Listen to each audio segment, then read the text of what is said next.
Hi, I'm Professor Green, and today we're going to be talking about Chapter 7, Government Policy and International Trade. So there are a handful of different key items that I think are important, whether you go into import, export, or not. If you're a consumer, you're affected by international trade.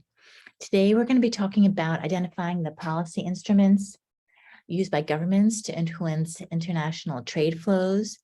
Then we're going to understand why governments sometimes intervene in international trade, right? Why would a government get involved?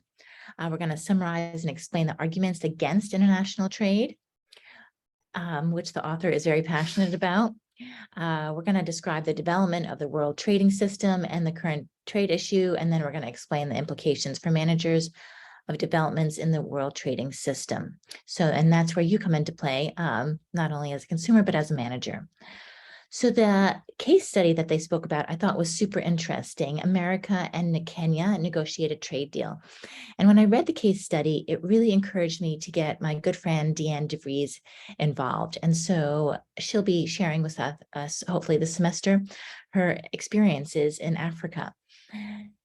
The case here says that although President Trump spent a lot of time erecting trade barriers, he wanted to negotiate a trade deal with Kenya. Why Kenya? First of all, Africa, as we know, is years away from being the world's population center. Their population is going very, very quickly, and they have a very young population. A majority of the population is under 16. And so that means there'll be a lot of workers there and a lot of people to be very productive in the next couple of decades. This is also a really good example of your final project, looking at a country and understanding why and or if a company would like to invest in that country. And as we see here, President Trump is deciding that he thinks America would have a good investment with Kenya. So the trade deal was seen as a step towards countering China's influence there. And so as the case said that President Trump looked at a handful of different countries. He also looked at Ghana and the Ivory Coast. But Kenya ended up winning because it is East Africa's economic, financial, and transportation hub with reputation for entrepreneurial activity.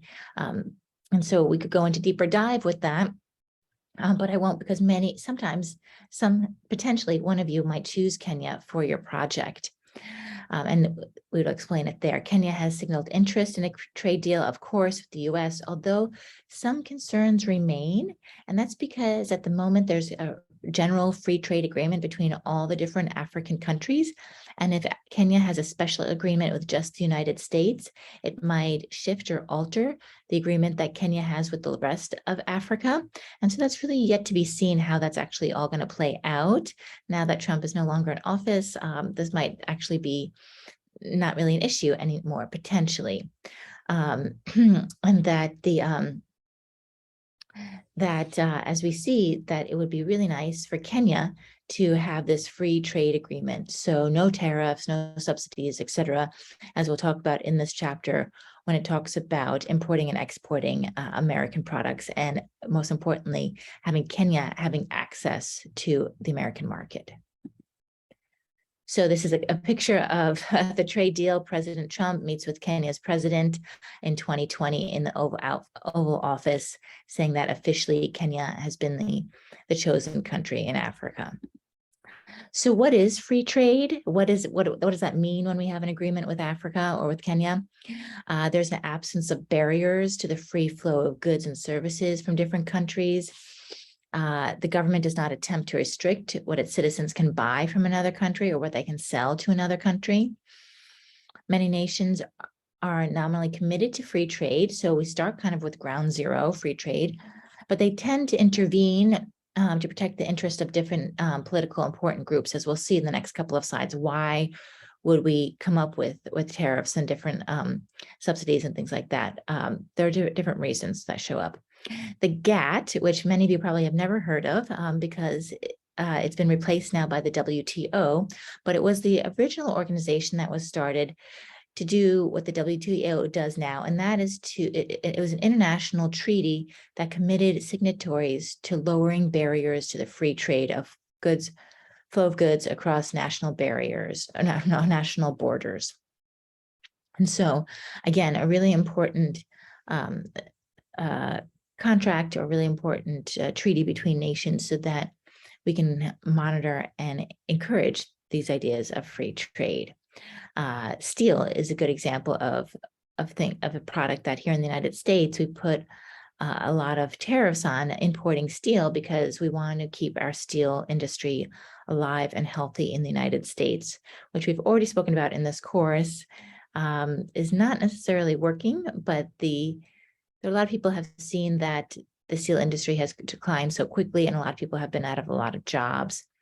And so there's this balance now of finding jobs for those new people and making sure that we have the right amount of product that we need. So there are 7 main instruments of trade policy that we'll go through in the next couple of slides. First are tariffs, then subsidies, import quotas, voluntary export restraints, local content requirements, administrative policies, and anti-dumping duties. Tariffs are the most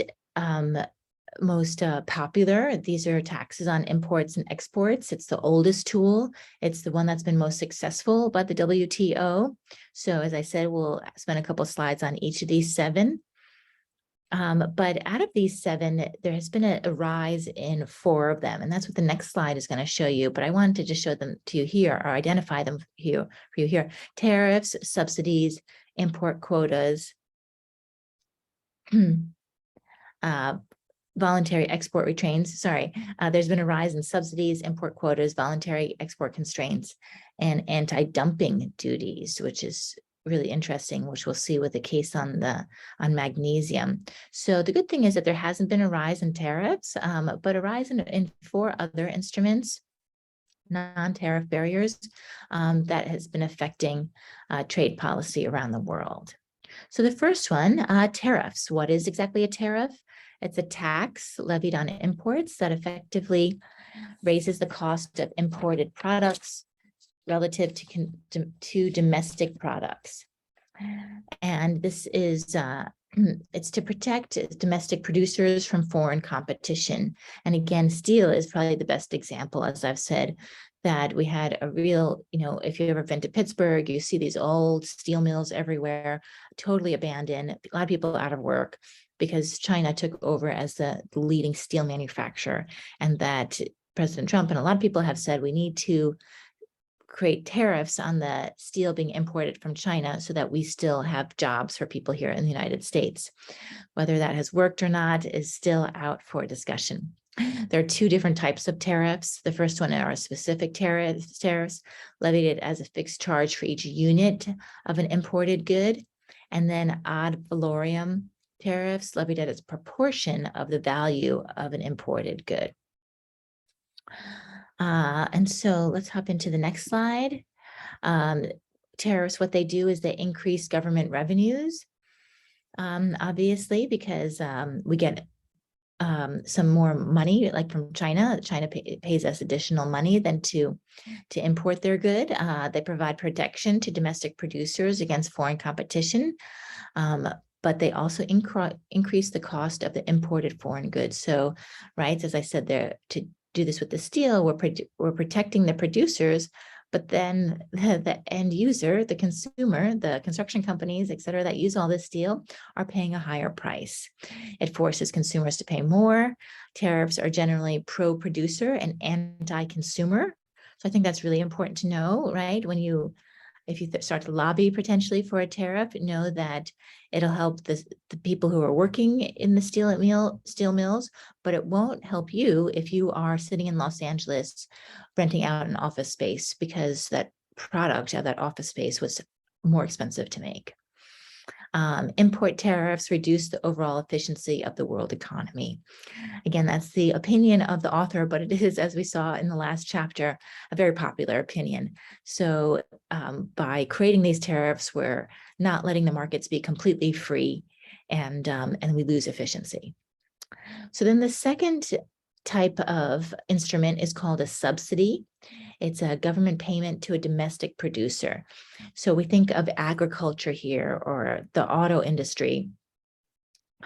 Mostly I think of it when I think of farmers, cows, milk producers, et cetera, that a government payment to subsidies helped domestic producers compete against low-cost foreign imports, and they gain export markets, so they can then potentially have access to other markets. So we see this also with the aerospace industry, that we gave a huge subsidy in previous decades to create jumbo jets, and it worked actually, right? Because Boeing and a lot of the companies up in Seattle have done really well, and they've taken advantage of this first mover advantage. So there's a time and a place potentially for the subsidies. But the consumers typically absorb the cost of the subsidy because, again, the prices are higher. And it's really debatable if subsidies generate a worthwhile national benefit, right? It is nice to say that the United States has one of the leading jumbo jets, but it's come at a cost, right? We've paid a lot of tax dollar money to make that happen.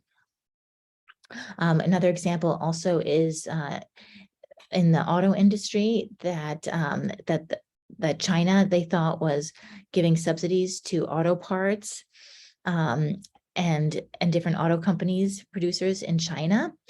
And Obama came in 2008, and he said, "Oh, China, you shouldn't be given subsidies. It's not fair."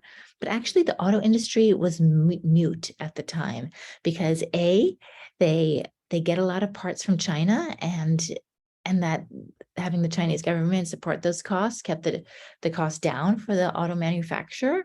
And then also a lot of these American manufacturers own companies in China. So they have a partnership with Chinese companies. And so they're making a lot of money off of selling all these cars in China with all of these cheap parts, et cetera. And so the auto industry actually wasn't so pro releasing these subsidies. And it went on for a couple of years. Finally, in 2016, the US won, and China agreed to no longer subsidize the auto part industry. So as we see, it gets complicated, right? Whether or not these tools are necessary, required, and how they play into the political place. Let's talk about the next slide, import quotas and voluntary export restraints.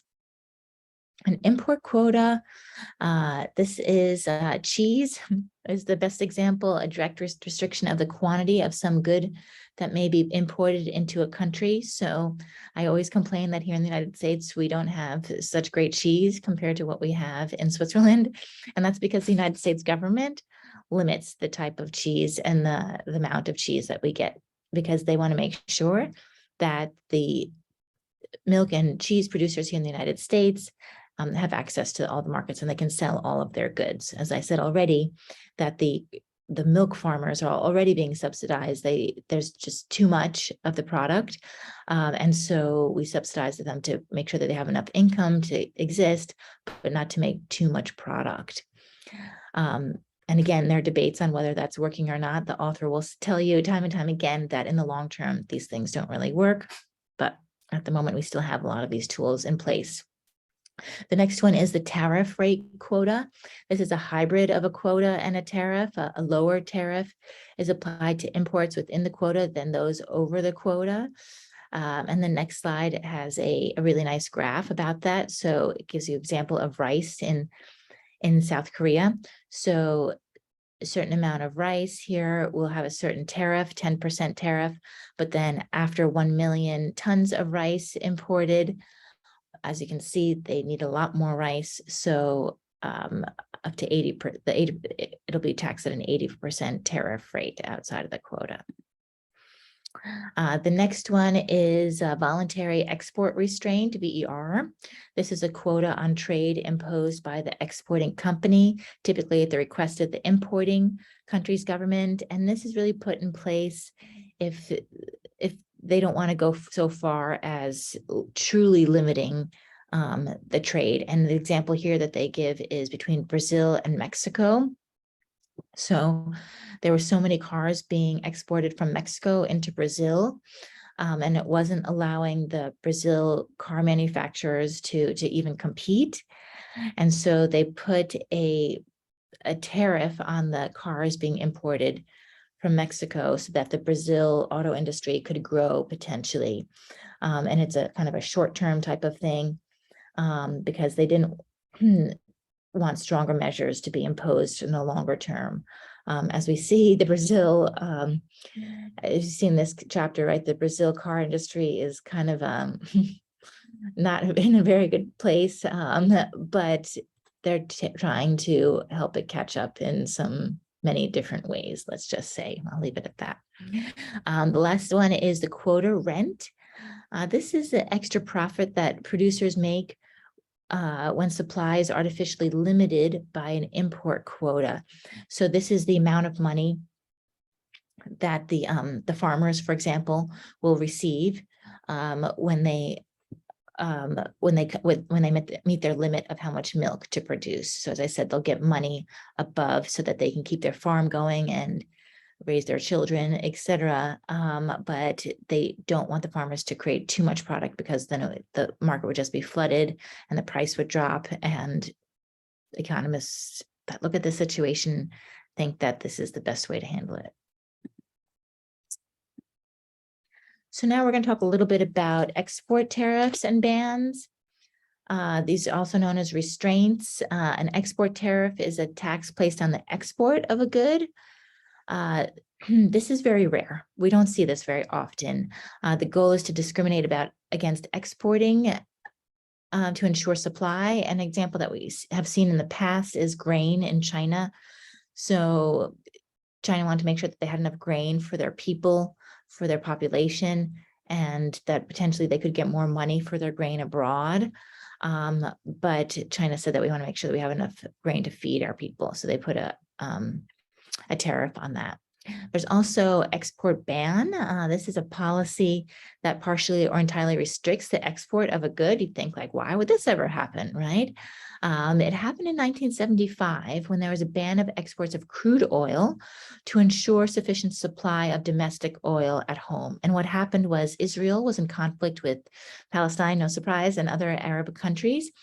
And they didn't want us to get involved in that political disagreement in the 1970s and have to depend on that area of the world for oil.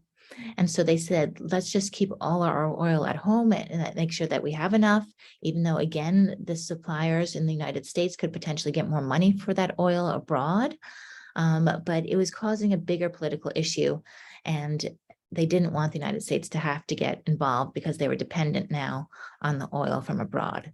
We can see this issue shows up again and again, as we saw in 2022 with Ukraine, et cetera, and Biden now coming back and needing to rely on US oil. That's, again, a whole other topic. So the last piece of this section, just 3 more slides when we end part 1, local content requirement. This demands that some specific fraction of a good could be produced domestically, can be in physical terms or in value terms. This is all about the Buy America Act. I don't know how many of you have heard of it, but I was very familiar with it. It requires that government agencies must give preference to American products. I worked for Sacramento for some time in like the early 2000s for the state of California. And I was working for a large general contractor, and we worked with subcontractors, and I bought a lot of product from those subcontractors via those subcontractors. And we were told that that the products that they were reviewing for our 4 office buildings and parking garage that we were building, that we needed to make sure that the contractors were all giving preference to American products. Again, it sounds cool, right? But at the again, this they benefit domestic producers and jobs, but consumers again face the higher prices. And yes, so if you're paying for steel, a nail, a machine that's bought in America, but it's produced in America, but it's higher price, then the cost of your building and your parking garage is going to be higher as well, and that all comes out of taxpayer money. Administrative policies. 2 more things, and then we'll be done for part 2. Part 1, move on to part 2. Administrative trade policies, bureaucratic rules designed to make it difficult for imports to enter a country. The example here is Japan, where the vehicle parts, I thought it was so interesting when the book said that only like 4% of cars in all of Japan are non-Japanese. And in the United States has a huge car industry, so does Germany, et cetera. This is because Japan has put standards on their parts and these parts only exist in Japan. So if you go to bring a car to Japan or manufacture a car in Japan, you have to use these Japanese parts, and that just doesn't make any economic sense for a large manufacturer, right? Because they make a lot of money by producing millions of these parts for all across the world, and if they have to alter that for just one country, then it doesn't make any financial sense. So the consumer it hurts consumers by denying access to possibly superior foreign products, right? And the good thing is that this has actually changed in recent years. The United States and other countries have said that this is not fair, and Japan has changed their policy. And then the last slide is about this magnesium that I've been talking about, these anti-dumping policies. What is dumping? It's selling goods in a foreign market below their cost of production or below their fair market value. And again, the book says that there could be many different reasons for why a company or a country would sell a product for below the value in a different country. Let's just say they're very honest and they have a lot of excess product, and the only place they could ever get rid of this excess product would be selling it abroad. Let's not say that if they're like China and they, devalue their currency, or they produce things really cheaply just to get market share. Let's just say they're taking the honest route. But at the same time, this hurts companies in that country. So there's some anti-dumping policy. We punish foreign films that engage in this dumping, thus protecting domestic producers from unfair foreign competition, and it varies from country to country. And U.S. firms that believe a foreign firm is dumping can actually file a complaint with the Commerce Department and the ITC.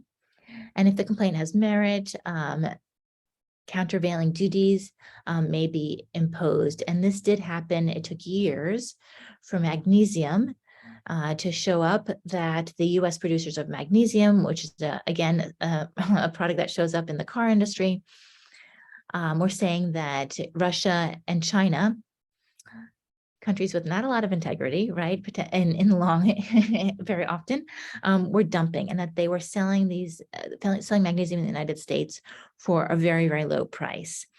And so the ITC came in and did a multi-year investigation, and eventually they said that they felt like it was correct, and that Russia and China had to stop selling the magnesium for such a low price.